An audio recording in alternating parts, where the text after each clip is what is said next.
everybody, it's me, Jill. Welcome to Jill Informed. This is the recap of Vanderpump Rules, Season 7, Episode 18, End of an Era. While the show opens in Puerto Vallarta, we are still there, and it's the morning of their last full day there. Sheena and Lala are in the infinity pool, and it's really pretty. They're the only ones in the pool, and they go off to the edge, and they're just looking out at this landscape that is gorgeous. It just makes you want to be there. I mean, not with them, but with friends. They talked about Lala's panic attack a little bit in the bus, and she's like, yeah, that was so weird. I don't know what triggered it, if anything, but yeah, it was weird. And then they also talked about Kristen and how well she's doing on this trip. And Sheena said, yeah, I mean, maybe having her own room, it was the key all along. Which is kind of what I said. Maybe it's the people around her that are driving her crazy. We check in with everybody else a little bit to see what they're doing this morning. Stassi and Beau are in their room and they're having some real talk. Poor Beau has woken up with like stress hives. Yeah, he gets eczema, I guess, and it flares up when he's stressed out. So he's just all blotchy and yeah. I know a lot of you guys have commented about Stassi and how she better watch it and she needs to like rein in the crazy or she's going to lose Beau. And I agree. If she can rein in the crazy, she needs to do that. But the issue is that I don't think she can. I just feel like she needs to talk to somebody about it, a professional who can help her and give her the right tools to just move forward through life. But just to prove that Beau is the great guy that we all think he is, to the confession cam, he said that 99.9% of the time Stassi and I are together. It's great. So if that's what he thinks, then, I think they have a shot. We also check in with the Toms and Ariana. They're sitting at a poolside bar. The gist of this conversation is that Schwartz is going to initiate sex with Katie. And I was just looking at my notes and I wrote down, ew. I mean, good for their marriage, I suppose. But just nothing I need to see. That's all I'm saying. Back at SUR, we check in with Lisa Vanderpump and the people who have been left behind, Adam being one. Adam and Lisa have a conversation about Sheena, which in and of itself is stupid, right? I mean, it's none of Lisa's business what they're doing, but Adam shows Lisa the Lara Croft picture that Sheena sent him, with the leg knife. Lisa's reaction was, what?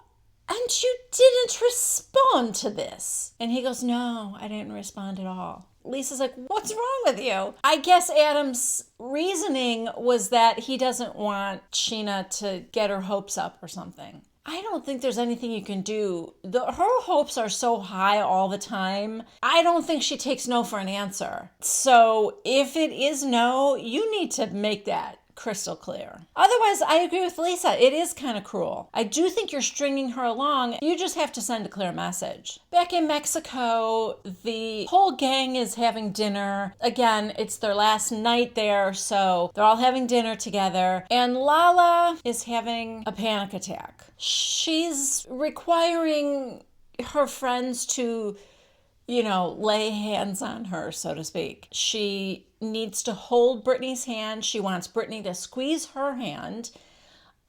She wants Sheena to cradle her face in her hand. And she's, counting and breathing and doing something with her, elbow. I don't know if it looks like OCD. It looked like an OCD thing, like she was kissing her fingers and tapping her inside of her elbow, but maybe it's some technique to calm her down. I don't know.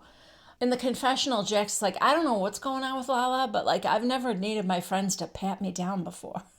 I feel like half of the group is being supportive and the other half is skeptical, for whatever that's worth. Also, we find out that Ariana and Kristen made out the night before, so now they're besties. They're sitting next to each other at dinner, and Ariana's got her head on Kristen's shoulder, and Tom Sandoval is just like, doesn't know what to make of it.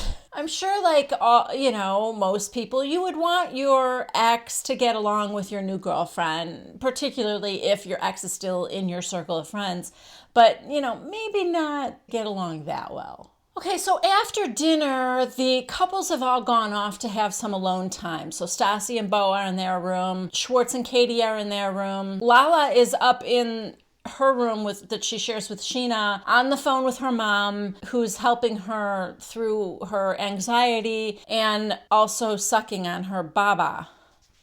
The only people who are like still hanging out are Tom and Ariana, Kristen, and Sheena. So they're talking about Lala and her anxiety attack and stuff.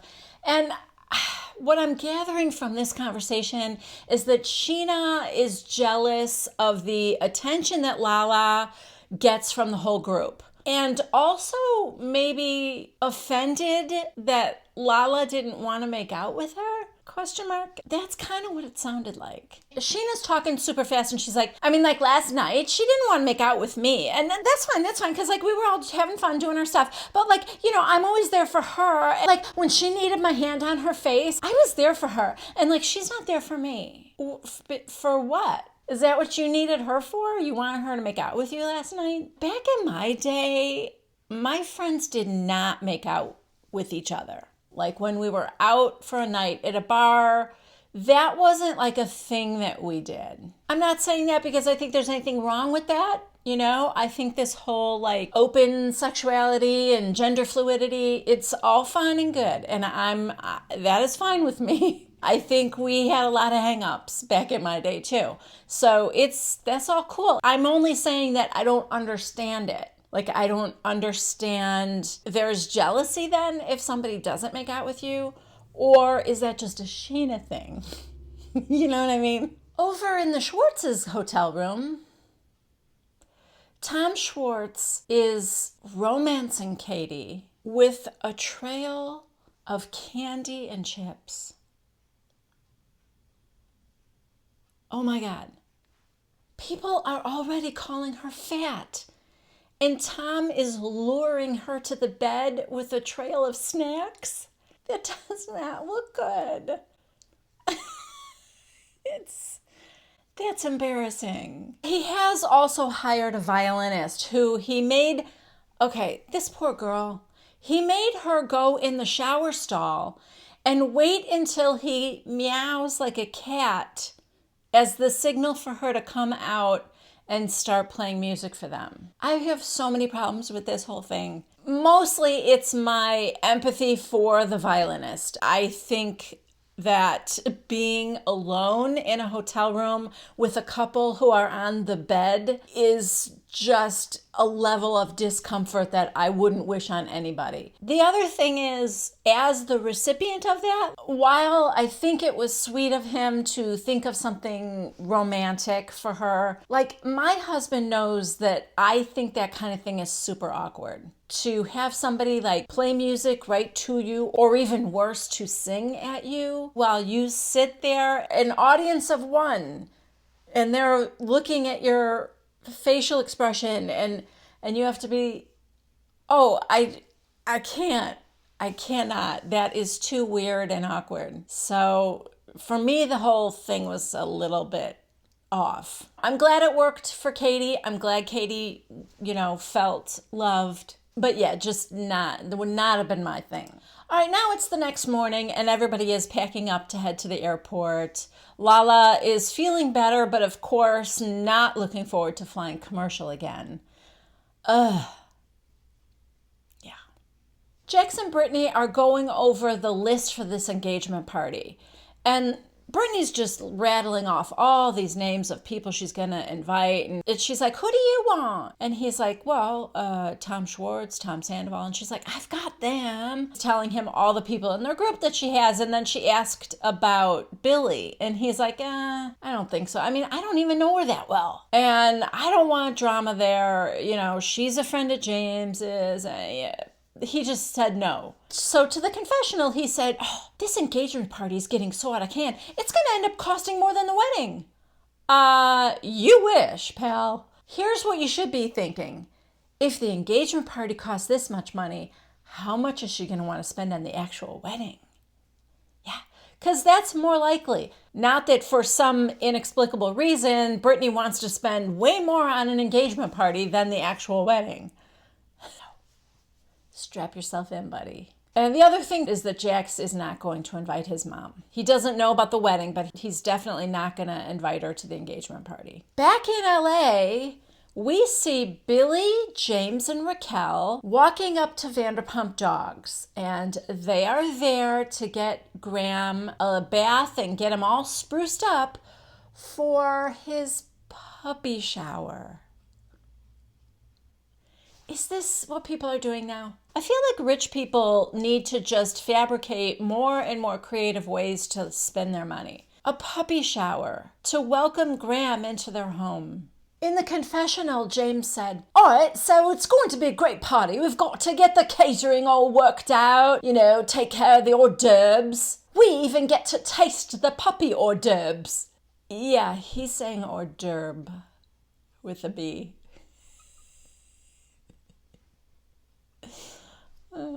Raquel says to Billy, we're gonna go to Sir and Tom Tom to invite people. And James goes, yeah, like Jax and Brittany. Raquel, and I want to invite Stassi too. She's never, verbally attacked me.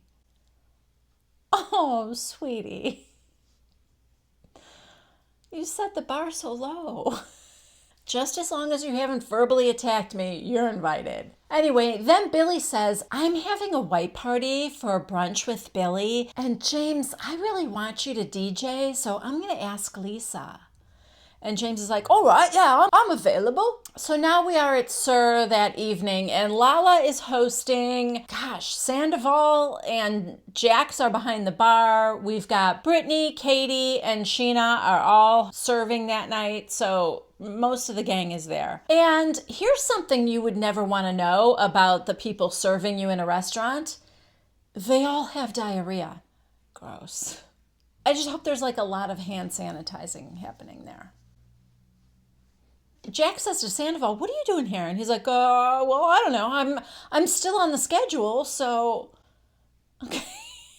You own the bar next door. So the idea that you are just on the schedule to bartend at Sir is ridiculous. So now Raquel shows up to invite Brittany and Jax. After Jax stops laughing about the idea of a puppy party, he said, nah, I'm sorry. Listen, I haven't been around James in 2 weeks and it's been great. I can't be around that guy. I'm sorry. And she's like, okay, Brittany. And Brittany does not feel comfortable going there after everything that's been going on with James. Again, I mean, what do you expect? James wrote this song about Jax and Faith. So Raquel was disappointed. In the confessional, she said, I'm shocked they don't want to come to my puppy shower. I thought at least Brittany would come.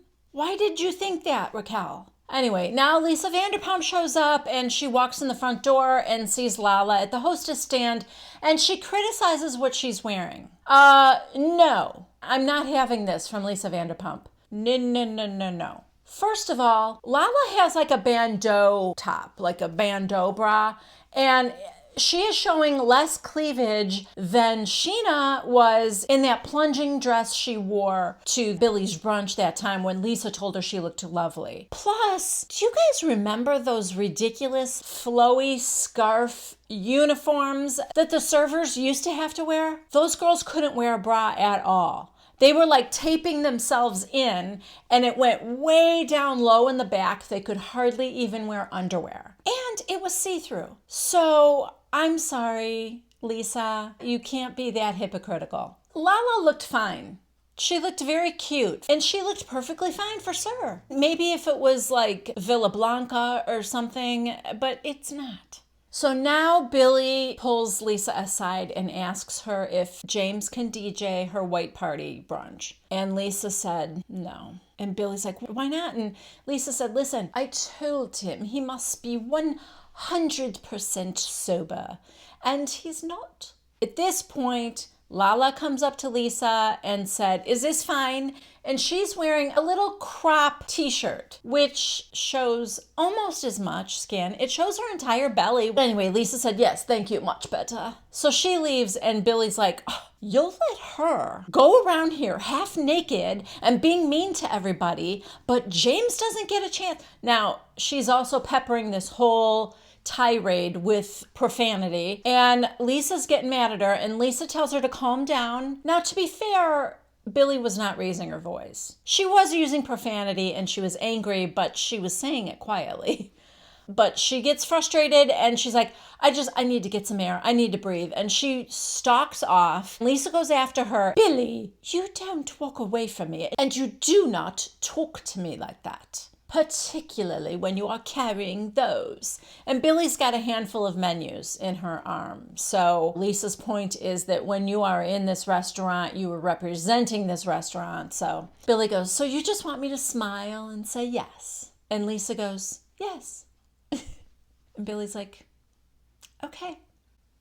But of course, she's seething on the inside, you know. All right, now Brittany and Sheena start talking about the engagement party. And Brittany's like, we can't invite everybody, but we are inviting Adam. But like, we're not inviting Billy and James, of course. And she goes, oh, you're not inviting Billy? And she goes, no. Billy, now, because I told you she's seething and she's walked away from Lisa, finds Sheena and she's like, can I talk to you for a minute? So they go in the back and Billy just wants to let loose about Lisa. And Sheena's like, Lisa you got in a fight with? Yeah, okay.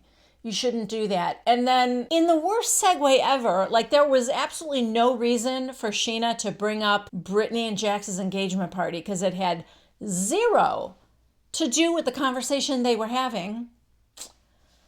She said, like, I'm friends with James too, but I know that I can't let him get in the way of like my relationship with my friends. Then she says, I mean, like, that's why you're not invited to Brittany and Jax's engagement party, because of your relationship to James. So Billy said, I'm not invited? And Sheena goes, oh, I shouldn't have said that.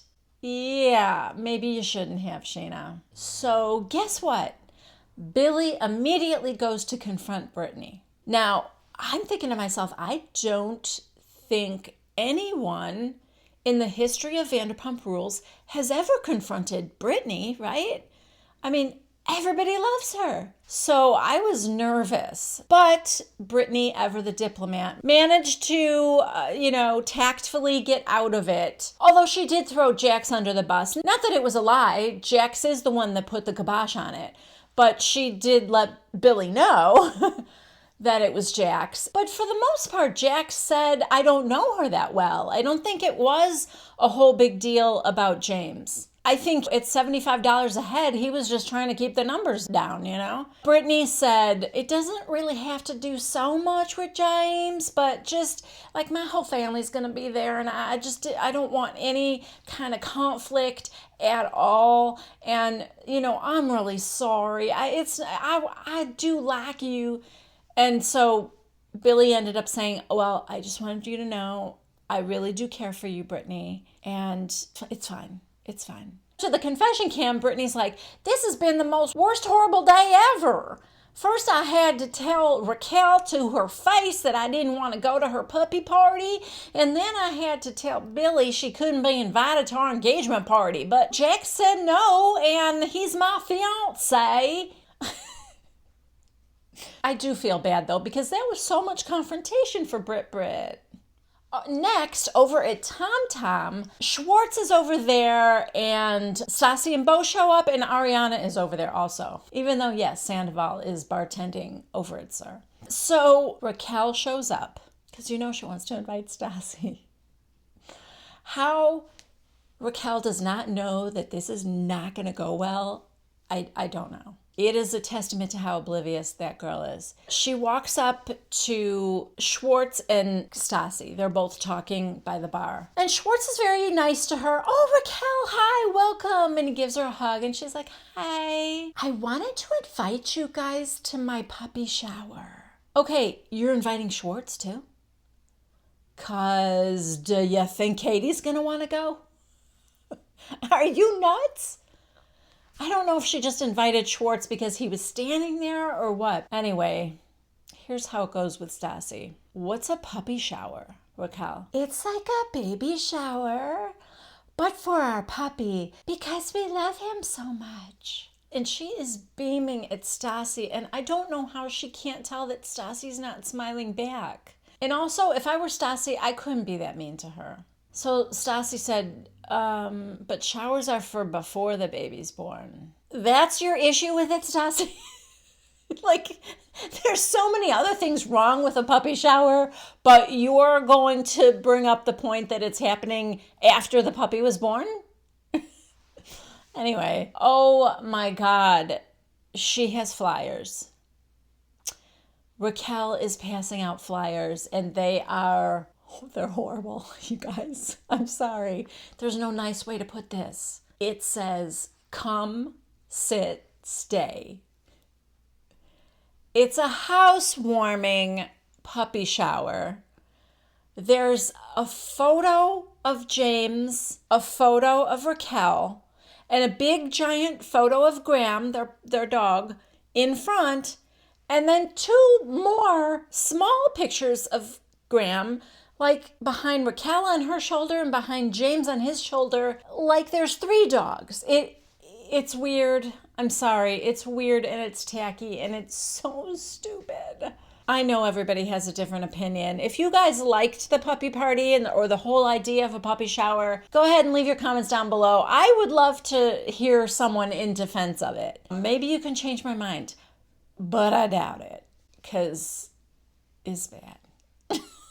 It's bad, and the flyer makes it worse. She's telling her how there's gonna be games like pin the tail on the puppy. And I am not nearly as mean as Stassi, but even I was thinking, oh, stop talking because you're making it worse. Stassi just said, Raquel, are you serious? In her confessional, Stassi said, I would rather set fire to one of my arms than go to something as boring as a puppy shower. So Stassi says to her, listen, I'm going to have to decline. With everything that's been going on, I'm not going to go to James's puppy shower. I'm just not. Everyone is turning her down. So she said, well, from my standpoint, I can see where James is coming from. Stassi, you sound like the woman who wanted to marry Charles Manson. Raquel, I don't know who that is.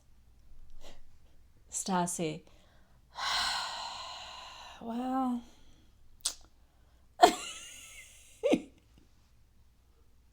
oh my God. Side note, I would think Stassi would be the woman that would want to marry Charles Manson, right? I mean, she loves murder and blood and all that kind of thing. Anyway, it's just so sad for Raquel. So now we're back at Sir, and Lisa comes up to the bar, and she sees Sandoval's there for the first time.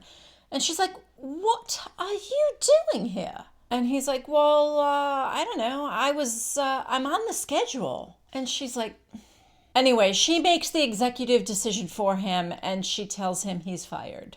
And he's like, really? And she's like, yes. So we all get a little, montage of his time at Sir from season 1 till now. So she walks him down the street to Tom Tom. And they go in together and they meet up with Schwartz. And she's talking to the Toms, and but very pointedly to Schwartz.